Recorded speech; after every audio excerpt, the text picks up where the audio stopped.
southwestern Pennsylvania's Laurel Highlands, and we're visiting Laurel Caverns. Laurel Caverns has a unique history, and it is also one of the largest, if not the largest, cavern in western Pennsylvania and the state of Pennsylvania. Yes, it's the largest in the state of Pennsylvania, yes, with 4 miles of underground structure that you can explore. I'm sitting here today with David Cale, the owner of Laurel Caverns, and we're going to talk about caving as it relates to and relates back to the latest Out of Place podcast, Two Black Hearts. So David, welcome to Out of Place. Thank you so much for willing to sit down and talk with us.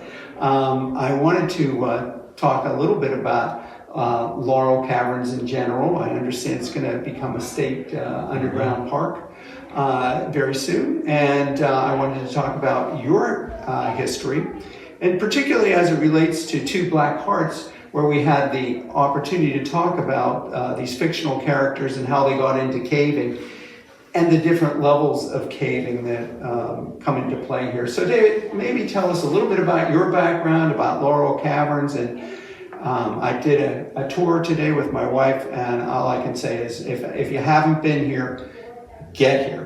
David. Thank you. Well, the Laurel Caverns was founded discovered in 1794. It went through a history where it was just open to the public for years.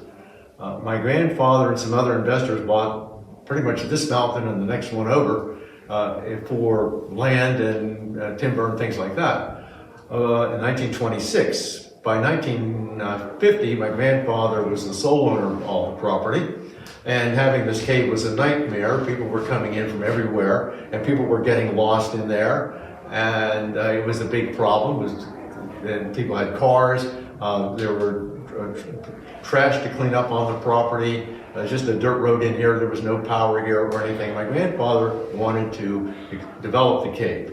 Mainly just to kind of control access to opening, because he was responsible for everything that happened here. And we were getting calls in the middle of the night with people lost in the cave. We had to come get them.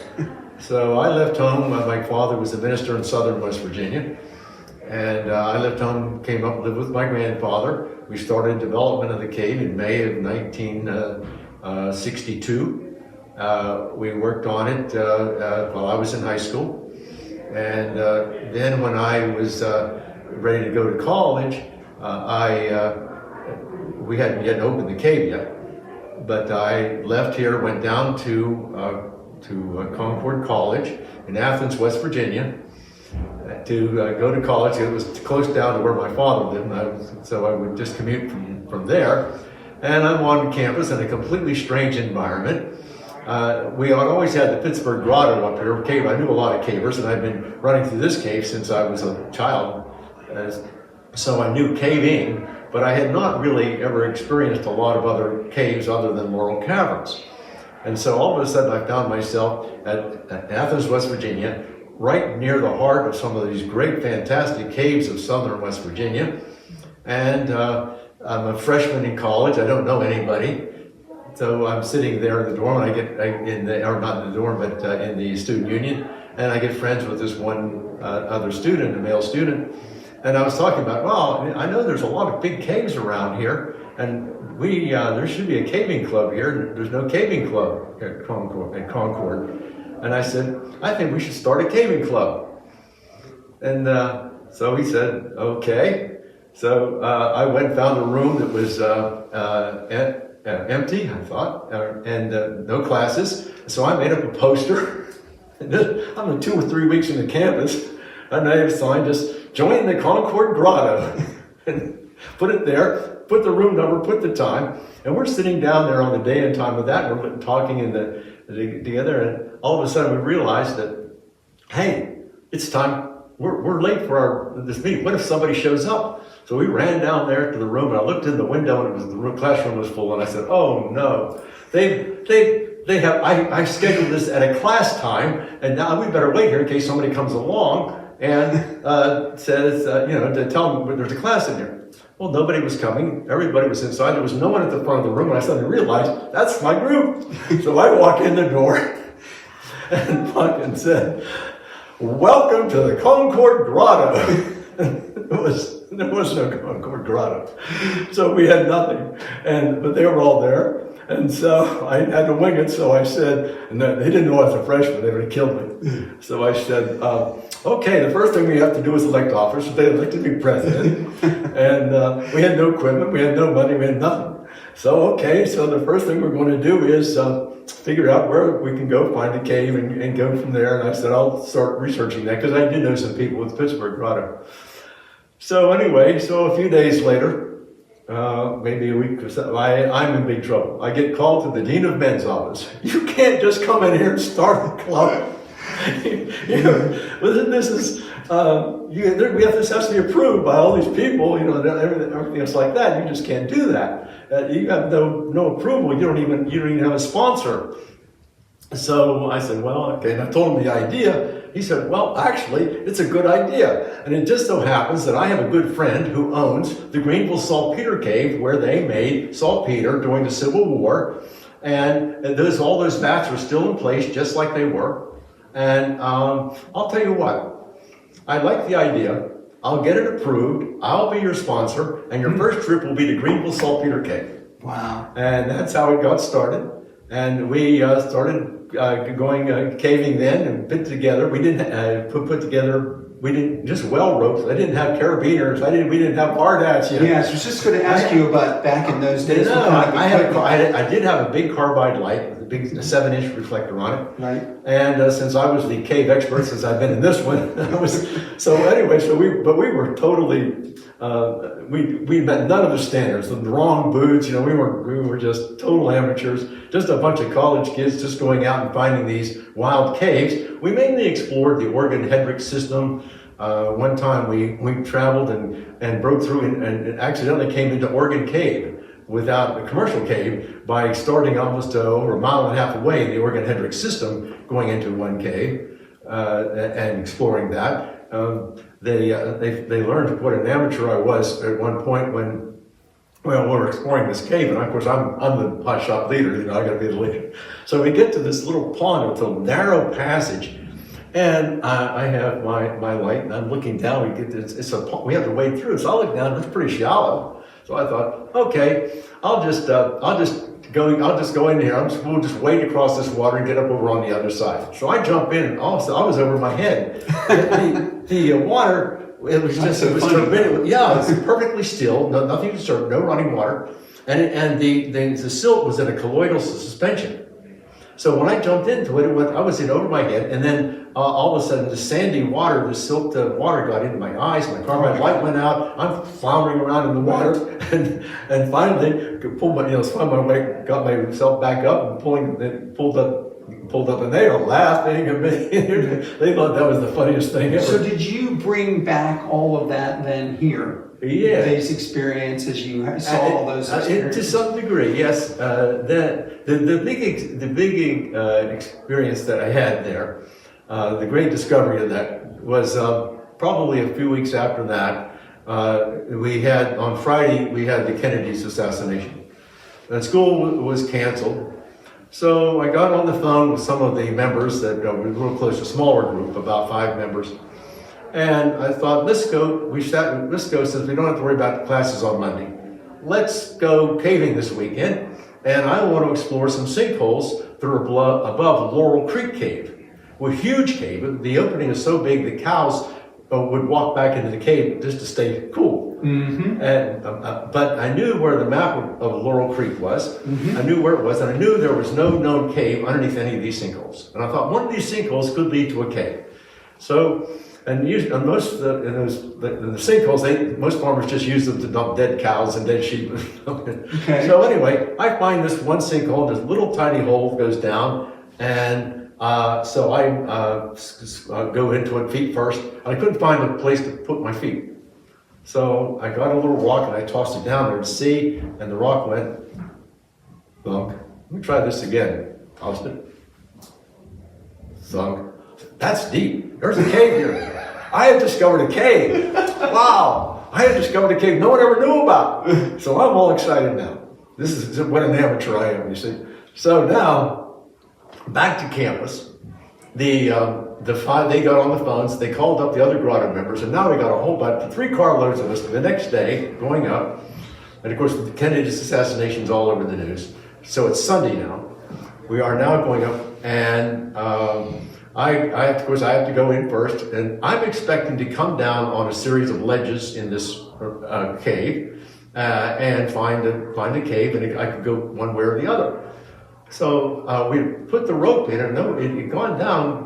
We had measured pretty well deep, so we knew how much rope I had to have to get to the bottom. We knew where the bottom was, and I don't know what I was thinking, because the rope was just straight. Why wasn't I thinking that, that's a straight down rappel? But I still thought I had ledges everywhere, and I thought I would just, rappel off of it, and had the body rappel. I didn't even have carabiners. I had to wrap those ropes around, and then I had a safety rope, and it was just well rope. So down. What is a carabiner? A carabiner is a little loop thing that clips in and out. You have them very commonly. It has a little clip on it. Those are called carabiners. Okay. Or cavers just call them beaters. Okay. So anyway, so I get in. So now I'm going down to be the first into my cave, and they're going to follow me. So I'm going down, down, down, and as I'm going down, I'm looking in a circle and it's about 15 feet or diameter or so, and it's not going anywhere.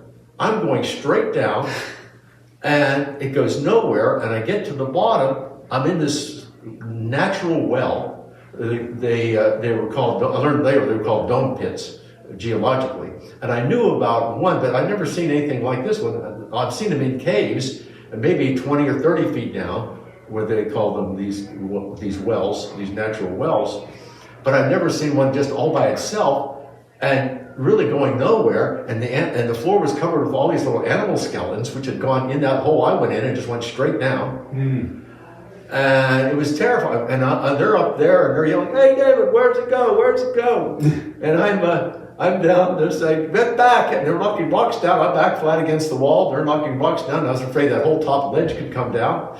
And so I said, "You're going to have to pull me up out of here." So now I'm tying myself off on a safety rope, and because I couldn't hand over hand climb back up. That's almost 80 feet. So they were pulling me up bit by bit by bit. I'm then dangling like a piece of meat on the end of a string.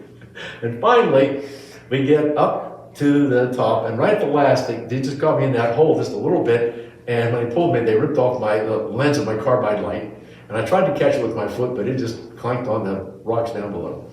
So then finally, in one last heave-ho, I went up through all that, right up and out, and back into daylight, thinking, wow, I just survived that. And the first thing they had to tell me about was that Lee Harvey Oswald had just been shot. They had heard that news from the radio, so somehow that was the news of the moment. I'm thinking something you will never forget, right? Regardless of the two. But I thought I just got out of here. Yeah. So the property owner's there, and he is mad. What were you got no permission to be in here? What are you doing in here? Why are you on this? I didn't know who the property owner was. The farmer, there was a farmhouse down there. Should have gone there, never checked it. So he went and got a tractor with a stump. Had all these people around me, and they were getting ready to call, rescue people in and things like that. So that was my dramatic cave rescue, and then I got to be on several news stories and interviewed me about the finding. But it was studied, and it was discovered that it was the deepest dome pit in the state of West Virginia ever found, possibly in the entire eastern United States, the deepest dome pit. So that was the fruit of that discovery, and they called it Cale's Pit in the West Virginia. Oh, really? Yeah, okay. That gave it a name, Cale's Pit, and his quadrants were there, and the farmer there never wanted anybody in there. Right. And so some people from the Pittsburgh Grotto went down to see him about getting back in there, and he still remembered that. I'm sure he did. He knew about it. Nobody had been in there since, and they wanted to, but he had it pretty well. So you're the one that really developed Laurel Caverns. When after that we opened, I came back up here after that year in college. July 1 then, 64, we opened up. I took the first tour, and then 3 months later, my grandfather sold it to two very fine gentlemen from Greensburg, Pennsylvania, two attorneys, Emmett Boyle and Ned Nichols. And he took off for Florida, and I had no job, and now I had to get back to college again. I had no money to go to college, but fortunately, they hired me as a manager. I prepared a business plan for it based on what we did that first year when we were open. They were surprised I could do a business plan, but I knew how to do that. And so they made me the manager. And that was what we opened up then in 1965. I was at that time going, now I shifted to WVU, so it was closer to the Caverns, and I was majoring in math and physics. And at that time, I'd also worked on a rule for planetary distances, which was named Cale's Rule for Planetary Distances by the editor of the Fibonacci Quarterly, who presented it to the West Virginia Academy of Science as a paper. It was more accurate than Bode's Law, and that was what that was about. So I kind of had the science going for me, and running the cave. So my life was three-pronged at the time, because also in February 1965, I took over my grandfather's position as treasurer of the Laurel Highlands Visitors Bureau in Ligonier. So I was still 19 years old. I was an officer in the Laurel Highlands Visitors Bureau. I had a rule for planetary distances named after me, and I was manager of the cave. And so those three prongs then directed my life ever after that. The community involvement, soon became president of the Pennsylvania Attractions Association, later became president or board chairman of the Pennsylvania Travel Council. The community involvement, the scientific development, the research, the experiments that I did here, and also developing my theoretic, my simplest possible universe and other works in science and physics. And then Laurel Caverns, the operation managing the cave as a business and trying to keep it going. Let's talk a little bit about the cave itself here, because it sounds like, I took a tour. It was a simple, basic tour. Of course, there are levels that visitors here can experience. How professional do you get? Like how? We try to accommodate every level from little children on. We have a program called Caving for Kids for 3 years of age to age 9. Now, I also built the largest, I'll say simulated artificial cave in the world. Today simulated means by videos, but it's the largest artificial cave in the world if you don't count the one built by China to house a nuclear reactor. Okay. I'm not going to count that. Yeah, don't count that one. So I built that so that people in wheelchairs could go through that, and also to study the rate at which stalactites grow, because Laurel Caverns is basically a sandstone cave, and so it doesn't grow stalactites and stalagmites. So I built one with the chemistry of those caves in southern West Virginia, where they would grow stalactites and stalagmites. That was so that's one level.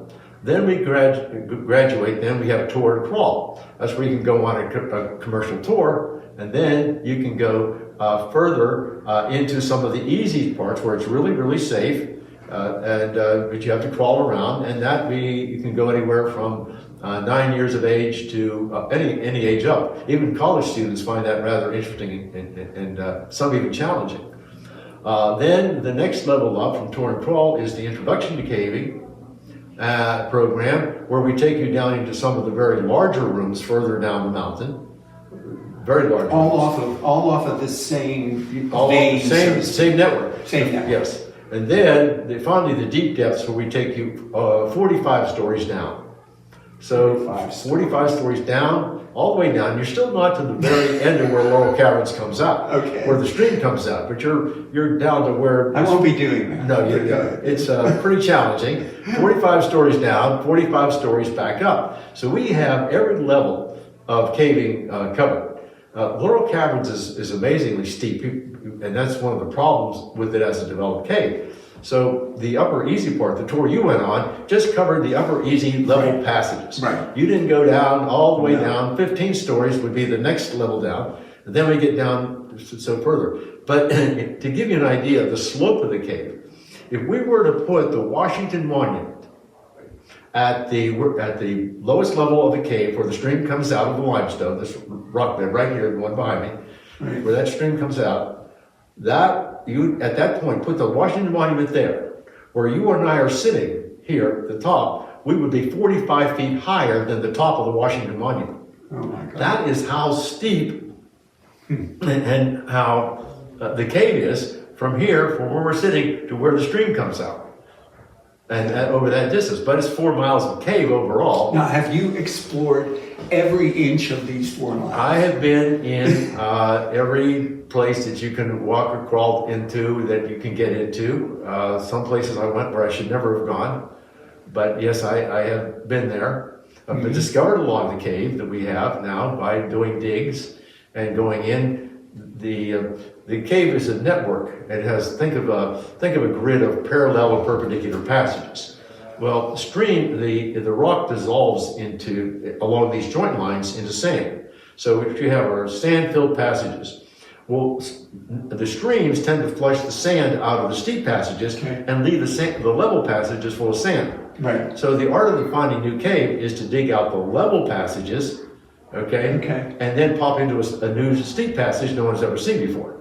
So we're still discovering a lot of caves, and that was where we went through. Probably one of the scariest parts I went through, and I totally told nobody was supposed to ever go down through there, where down below a room we call the post office. And this is how stupid you are at the age of 15.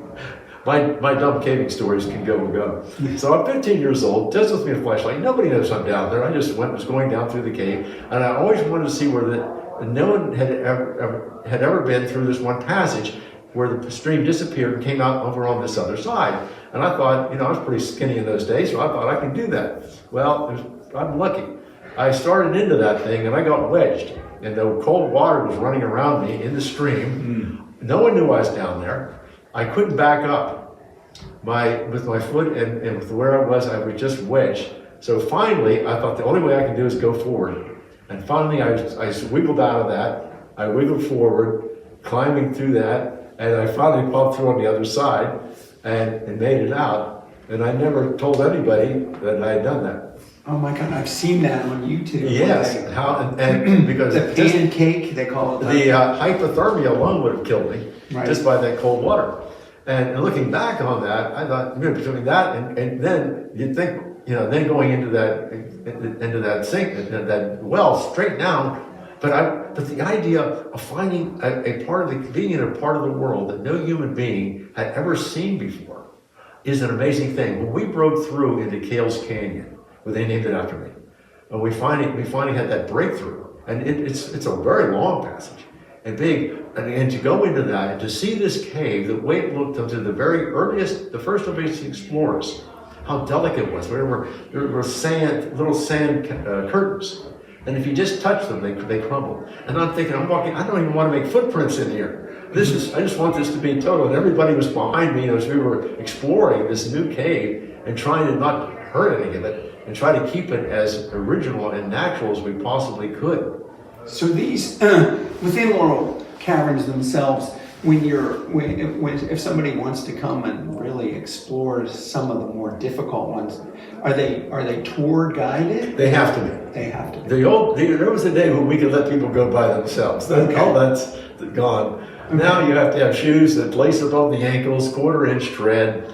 And of course we have to have the hard hats with the special lights and the backup lights. They have to have the guide, and we really aren't allowed to take them into really dangerous places. We have to sort of avoid these. I'm waiting for the day when they tell me we have to bubble wrap everyone that goes down there, but that's maybe in the future. Yeah. Okay. That's a pretty amazing thing. So people.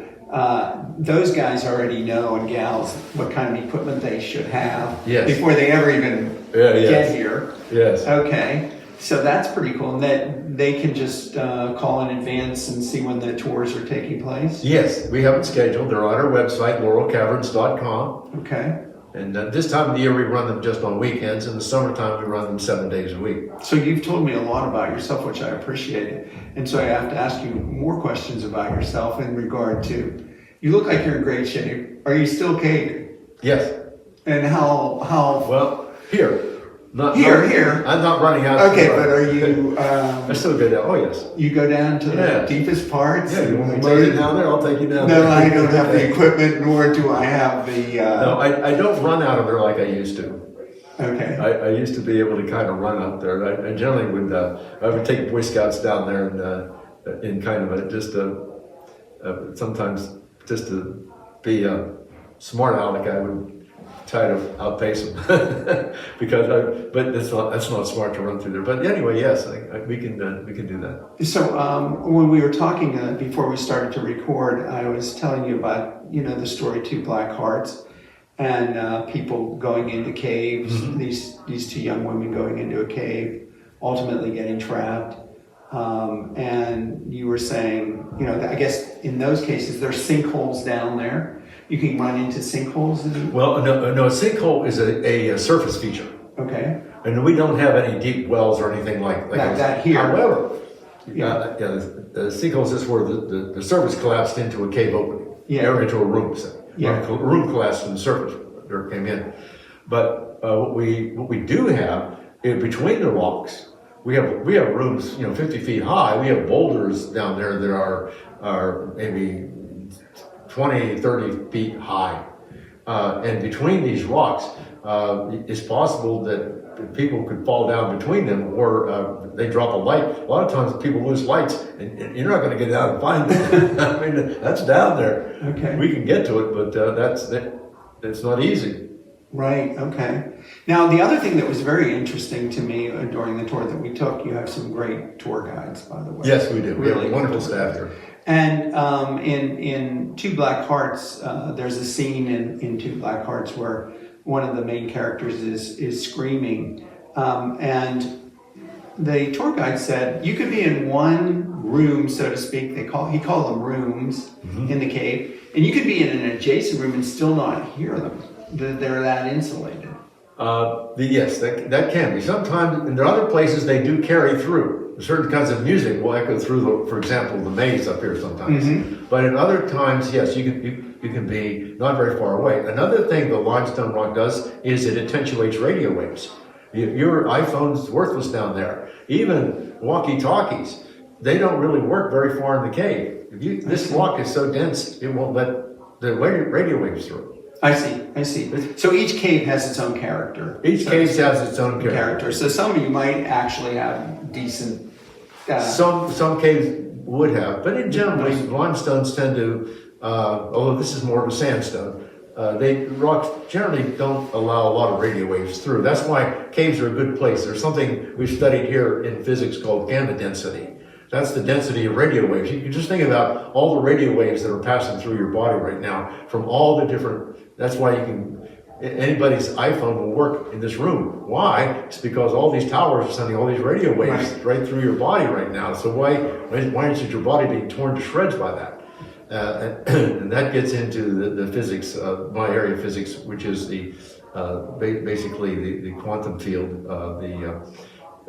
in quantum mechanics, where the Planck scale, in other words, where everything is so tiny that it takes trillions of particles just to equal the rest mass of an electron, for example. That's where your radio waves are. So they don't bother you, but the rock will absorb them and stop those radio waves. So you're safe in a cave from gamma density. You don't have as many radio waves passing through your brain. So let me ask you, David, about the popularity of caving. I mean, you talked about when you were in college and you were starting a caving club and you had, but yet all these people showed up. So what about today? I mean, you said to me you could share a story about how people got into it and then they got really into it. It's a relatively small population of people who want to do that kind of adventure. First of all, it's challenging physically. Mm-hmm. That rules out a lot of people. It is scary for a lot of people. And you get dirty. That bothers a lot of people. A lot of people like to stay clean in whatever they do. So, and that's what, and it's limited. There's relatively few places where you can go. Property owners now are all afraid to open caves because they're afraid of being sued. So the threat of lawsuits has pretty much shut down the industry everywhere. In the whole eastern United States. I mean, now if you go west, it's different. Kentucky, so forth. But none of the other commercial caves have caving like we have here. First of all, their caves aren't big enough. That's the problem. They don't have enough miles. Second of all, because we're a sandstone cave, we don't have to worry about these delicate stalactites to be broken. The stalactites do not form the sandstone caves. I see. So we give more people. They can't hurt the cave that way. So needing the size, also to protect it. This is not a delicate cave. So we are one of the few that really can do this. You have to when you get down to Mammoth Cave and places like that. National Park Service, they have some caving programs, and some of the caves in Missouri, Arkansas have caving programs. But generally speaking, everybody stays away from it because of the regulations. We're regulated by 4 different government agencies here. So that really makes Laurel Caverns unique. So if someone wants to get into it or explore it and go, as you mentioned, you have guides for all levels that you want to do. So that's pretty fascinating if somebody really wants to explore that. So before we come to the end here, any particular hidden treasures in these caves over all these years you've found? No. I wish I could say yes. Like a pot of gold or the only thing I did find an area, this was crummy, I did find a secret room where there was enough calcium carbonate from an overlaying layer of rock above, which had seeped down, and in this very small chamber, very wet and drippy, had formed a lot of little stalactites and stalagmites, and I didn't want anyone to know about it. It was a difficult crawl to get into it, and that's where it was. Well, my secret room, then when we were joining the ballroom to the bat room, trying to get to the bat room over to the dome, we were digging to try to get a circular route down there. They were digging on this passage, following a sand-filled passage, taking the sand out. And guess where they broke through? They broke through into the dome in my jewel box. And it's on the map as David's jewel box. It's on this map right here in front of us. I see. David's jewel box. They found and then of course when they broke through, then everyone, oh my, that was maybe the closest thing I could say to something like that. So for my listeners, I want to point out that David is a PhD physicist, I guess. In the philosophy of science.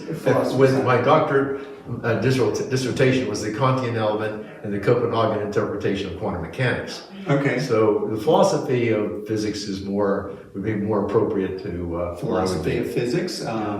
So he has, as you saw today, a broad spectrum of skills and experience, and coming to Laurel Caverns has just been a wonderful experience today, and sitting with you today and having time, your willingness to set time aside is just fantastic. Well, thank you so much for agreeing to meet with us. And I really enjoyed this. And thank you for having me on. And we'll be back. We'll be back. That would be nice. Thank you.